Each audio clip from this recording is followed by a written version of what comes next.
now have computer hardware that you can literally wear.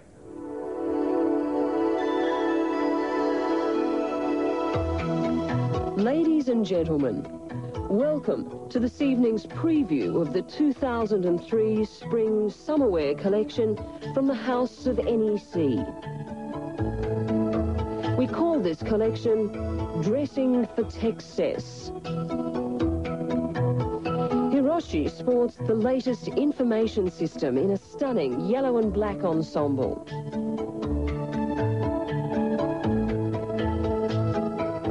CD-ROM shoulder pads are back again this year, and Michiko accessorizes with style. Michiko again looking fabulous in an interesting off-the-shoulder data terminal.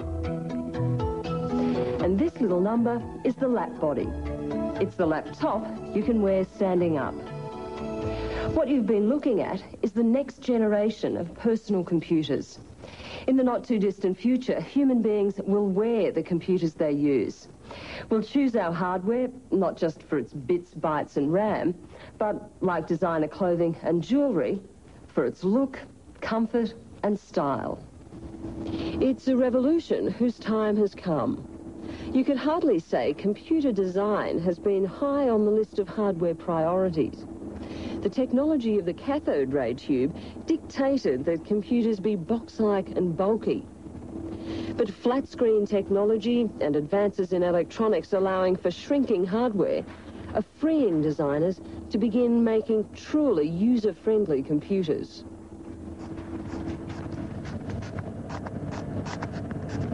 The Advanced Design Centre of communications giant NEC is way ahead of the pack with their ready-to-wear, well, almost, designer collection of computers that they call human-wear engineering. Number crunchers with glamour. The man at the helm of this design push is Hideshi Takamasa. He and his team want to take computers off the desktop and out of the office.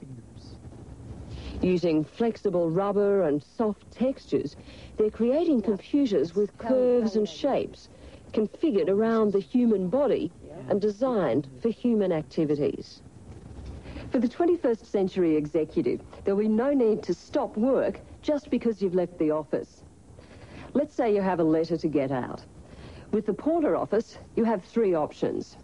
You can type it on the touch sensor keyboard, handwrite it on the electronic notebook, or if you need to be hands-free, dictate it using speech recognition directly onto the page.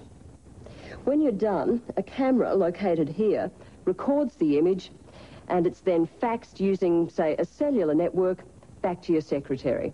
That leaves you time to make a few extra calls on your way home.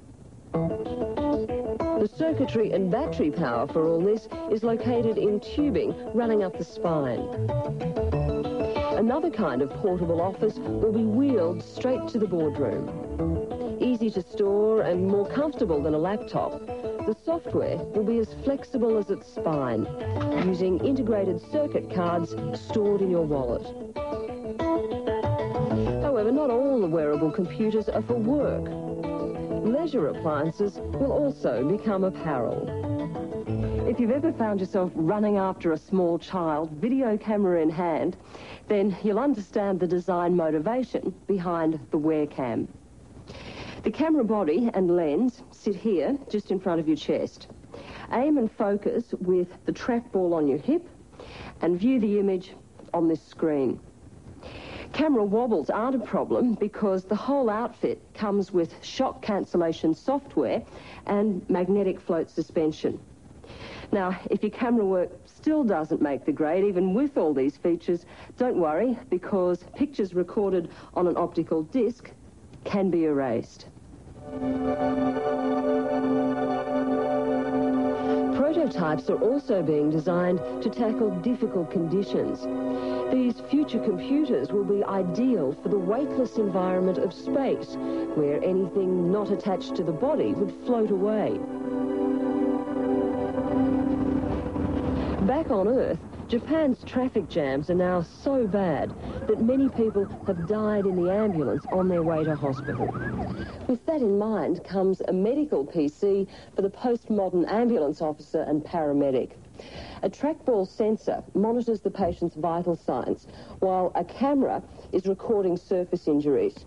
Meanwhile, the medic's verbal diagnosis is being matched with a medical encyclopedia stored here on CD-ROM. The prescribed treatment is fed back to the medic through his headset using a voice synthesizer. These goggles are also a mobile satellite station, relaying the patient's condition to a hospital where a doctor can again feed verbal instructions back to the medic at the scene. Most of the technology involved exists today, but before we can slip into something more comfortable computer-wise, the challenge will be to integrate the technologies into a single appliance at a reasonable cost. The other main problem, battery power, or more specifically, getting them powerful enough to run the computers and light enough to sit comfortably on the human body.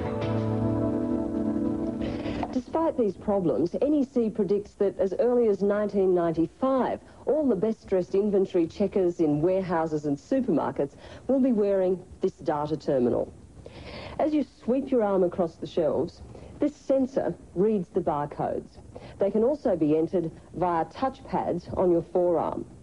That information is stored on an optical disc carried in the chest plate, and the user can read that information off the LCD screen. It's hands-free stock-taking.